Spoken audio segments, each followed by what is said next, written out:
Welcome. My name is Christopher Peter. The 2025 season of the National Football League kicked off this weekend with 4 days of football action. As I did last year, I am going to discuss the great actions that took place each week and also try to put an economic perspective out. My Philadelphia Eagles kicked off the season, as every Super Bowl champion does, raising the second Super Bowl championship banner. Then we faced our division rival in the Dallas Cowboys, who are probably the team that US Eagles fans hate the most. And the rivalry has strong mutual feelings on both sides. Unfortunately, a great night started off with a bad look. We lost our starting fullback, who was an undrafted player who got better each year to realize his NFL dream. Seconds later, our best defensive player in Jalen Carter took the bait and got himself thrown out of the game by spitting on Dak Prescott. Even though it seems like Doc instigated, it still should not have happened. There is a difference between spitting on the ground and spitting on the person. He cannot let others influence his choices. Looks like it will end up being a fine, as it should be. There was no physical altercation afterwards. Now, back to the opening game. The Philadelphia Eagles ended up with the win, but much closer than anyone thought prior to the game. Jalen Hurts played another efficient game, where the Eagles weathered the early storm and took control of the game, then held on despite having to wait out a thunderstorm for over an hour. Generally, I am a fan of the style of play the Eagles approach each game with. Win in whatever manner the game calls for. Most importantly, control the pace of the game and limit opportunities for our opponents. Even when the Eagles trail, they always seem to pull back even, gain the lead, and then they just drain the clock like no other. I do have concerns that we did not scheme for A.J. Brown to open more and give him more opportunities. But the Cowboys do have a defensive plan and probably made sure there were not many clean looks for our Brown or Smith. And to some degree, the first game of the season against a first-time head coach with little tape other than his offense can be somewhat challenging to know what exactly to expect. If you are a fan of the Cowboys, you come out of the game feeling like the naysayers are somewhat wrong. There were so many national pundits who let their emotions about how the Dallas Cowboys do business influence how they cover the team. And it is hard to expect a team to lose its best defensive player and expect that team to compete. The Cowboys, the only sports team that I truly dislike, played with heart and seemed motivated to prove doubters wrong. In the end, they made mistakes that cost them a chance at victory. But, if they can keep up this effort, they may have a chance. But, the emotional rally may fade over time and their deficiencies may overcome their ability to perform over the long season. For us Eagles fans, we have to hope that much of the uneasiness we may have can be fixed, especially on defense where our best defensive player will be available to play against the Chiefs, which should give us an actual view of what our defense can do. Maybe Adoree Jackson will not seem as bad. For the second year in a row, the second game of the season was a nationally televised game in Brazil. The Kansas City Chiefs faced their division rival in the Los Angeles Chargers. Patrick Mahomes versus Justin Herbert. Andy Reid coaching against Jim Harbaugh. A game that gave credibility to all those voices who feel that there may be some more competition in the AFC West, which has been easily won by the Chiefs for half a decade. Justin Herbert played a great game in this matchup. He finally showed that a quarterback in the division can go play for play against Mahomes, who himself had a good night personally.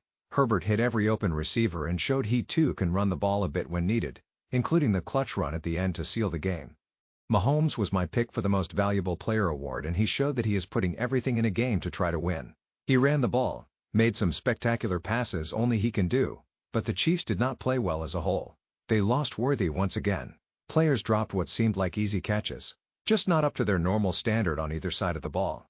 Aaron Rodgers led the Pittsburgh Steelers into MetLife Stadium against the New York Jets, who without hesitation kicked him to the curb in the offseason. The future Hall of Famer put up 4 touchdown passes and led the Steelers up and down the field to win a shootout with his former team, and then spoke about wanting to beat the Jets. The Jets were led by the Steelers' former quarterback, and they too had what some may call a morale victory.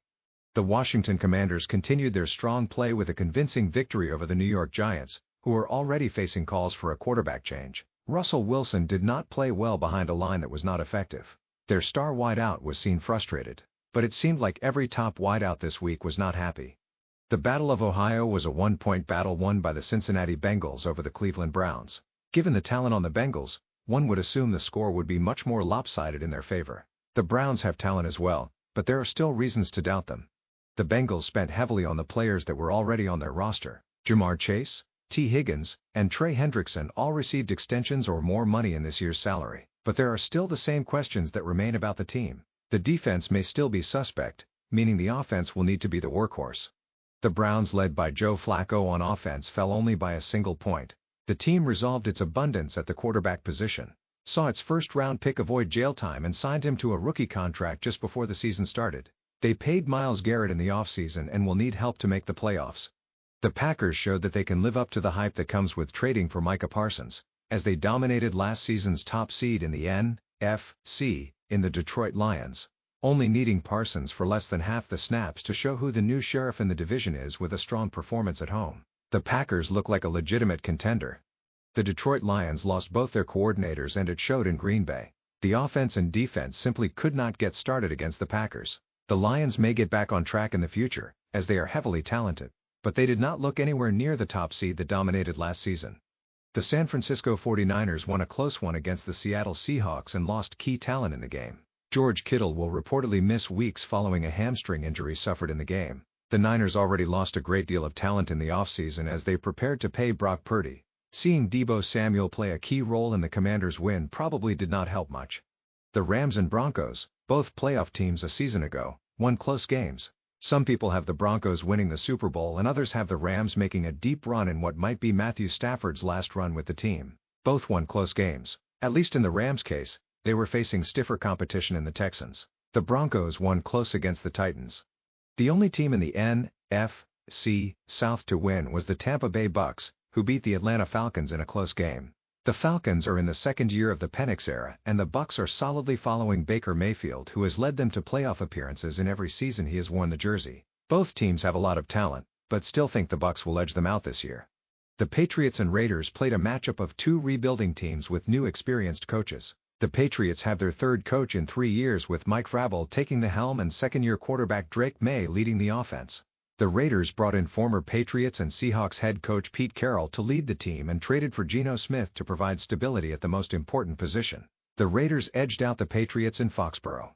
On Monday night, the Bears and the Vikings played a lackluster game with plenty of improvement ahead for the young quarterbacks. Caleb Williams in his second season and second coaching staff played well at moments, but the Bears lost the momentum at the end.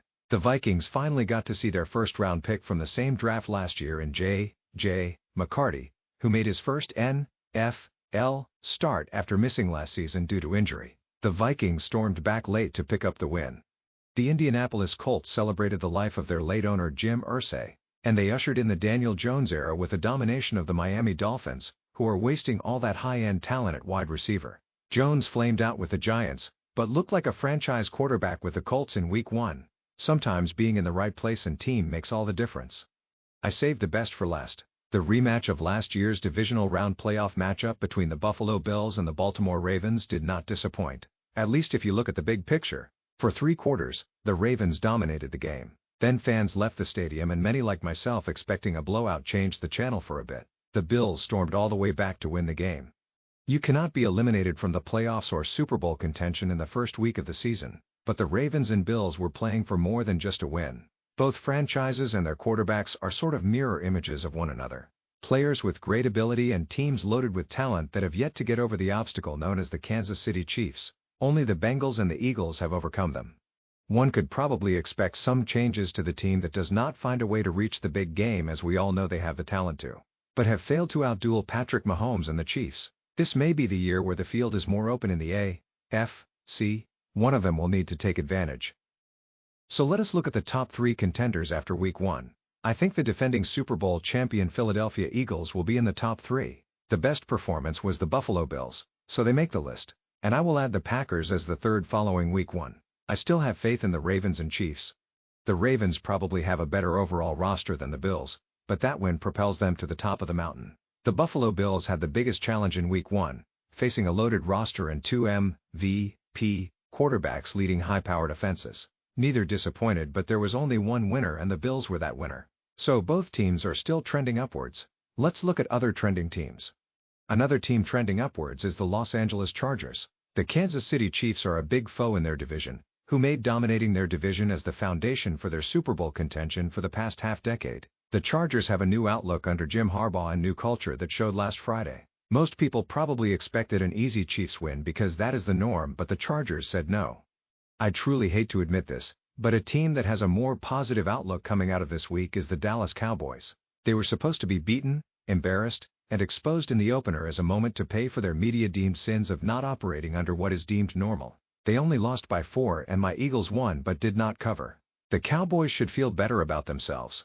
The Detroit Lions are clearly not what we thought they might be. They looked lost on offense and could not cover the Packers' wideouts. An overall bad performance by the Detroit Lions, who are adjusting to new coordinators. But they were not competitive at all. They are trending downward right now until proven otherwise. The Steelers are trending upwards in my mind because they were the complete wild card in the league. There was a case to be made that they could be the Super Bowl champion at the end of this season. Or one could argue that this could be a complete disaster of a season. But for at least 1 week, the Steelers looked dynamic and showed an offense that was prolific. For next week, let us pick 5 games. In Week 2, the Packers host the Commanders at Lambeau Field, a matchup of 2 potential contenders with young star quarterbacks and talent all around. But the Packers have younger homegrown talent and made a major upgrade to their defense. I think the Packers win this game at home in an exciting matchup. My Philadelphia Eagles face the Kansas City Chiefs in a rematch of the Super Bowl. I think my Eagles have a solid talented roster, but our youth shows a bit. The Chiefs want to remedy the bad taste that the Eagles gave them last February, and the Chargers added on in Week 1. I think this will be a close game. But being that the game is in Arrowhead, it might give Patrick Mahomes and the Chiefs an advantage. Another team in AFC East will get a win as the Patriots and Dolphins meet up in Miami. Miami has that heat advantage in the early months, but the Patriots will probably have a much better game plan. I am not sure the Mike McDaniel era still has its lure as it did years ago, but this could be one of those games where their offense simply finds its rhythm. I will go with Miami. The New York Giants will head to Dallas to test whether the Cowboys are real or were just fueled by emotion and rallied around their owner. Russell Wilson may be playing for his job, as there seems to be some pressure by the fans or mostly the media to make a change to the rookie and see what they have. I think the Cowboys have a better roster and will want to build off Week 1. I think the Bengals versus the Jaguars could be a big game. Both teams are in desperate need to make progress this year, or at least their quarterbacks are. The Jaguars have a new leader and added talent like Travis Hunter, but the Bengals are way too talented and experienced in comparison. So I will go with the Bengals. So I will take the Packers, Eagles, Dolphins, Cowboys, and Bengals. In closing, it is very hard to make definitive judgments on any player or team after Week 1. Such a small sample size. Let us not be a prisoner of the moment. There are so many teams that look great in the first few weeks and completely miss the playoffs by a mile. Remember the New Orleans Saints were 2-0 after 2 weeks last season. Then our Eagles came to town. Our Eagles won the game and played well. But there was so much room for improvement in a sense that our offensive has the talent to be more dynamic and our plethora of weapons can be deployed more efficiently. Jalen Hurts played well and we controlled the game. They need to raise their level next week against the Chiefs, which I think they will, and prevail next week. The Niners continue to see their players spend a great deal of time on injured reserve. They are a physical team, but they are a shell of their former self as well. They should be able to play a more dominant game against the Saints. Let's see if they can do that. The Cowboys rallied after the world threw their 2025 season in the garbage. They may finally have a coach who makes better game time decisions. But it was only 1 game. Every employee is good on day 1. What about day 2 and onward? The major takeaway from Week 1 is that my final 4 teams pick is not looking so good right now. When we lost both our coordinators in the same season, it was tough, but we at least were able to compete early on. A big thank you to all of you who experienced the Christopher Peter podcast, our podcast episodes or our blog posts. Please remember to continue to visit www.crcreview.com for more content and do me a favor and like and subscribe.